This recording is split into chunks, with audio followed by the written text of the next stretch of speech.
मन, अगर हम आका दो जहां की शान को बेइतबारे हुस्न के देखे तो रब्बे कायनात, खालिके कायनात, रब्बे करीम कुरान मजीद में इरशाद फरमाता है वद्दुहा वल्लैल इज़ा सजा।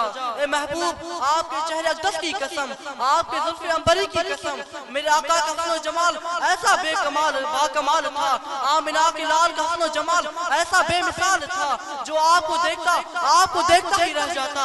चेहरे मुस्तफा को देखकर हर सहाबी इश्क़े मुस्तफा में ऐसा खुद रफ्ता हो जाता कि कोई सहाबी आका करीम अलैहिस्सलाम को चांद से तशबीह देता हुआ नजर आता है, तो कोई सहाबी आमिना के लाल को सूरज से तशबीह देता हुआ नजर आता है।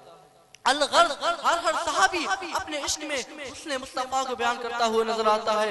हजरत अबू हुरैरा रज़ियल्लाहु ताला अन्हु हुस्न मुस्तफा को बयान करते हुए फरमाते हैं मा रई तो मैंने नहीं देखा अहसन मिन रसूलिल्लाह सल्लल्लाहु अलैहि वसल्लम, आका दो जहां से ज्यादा खूबसूरत मैंने नहीं देखा। कान्ना शम्स है, वो ऐसा मालूम होता है कि सूरज तजरी चमक रहा हो अला वजही आपके चेहरे अक़दस पर।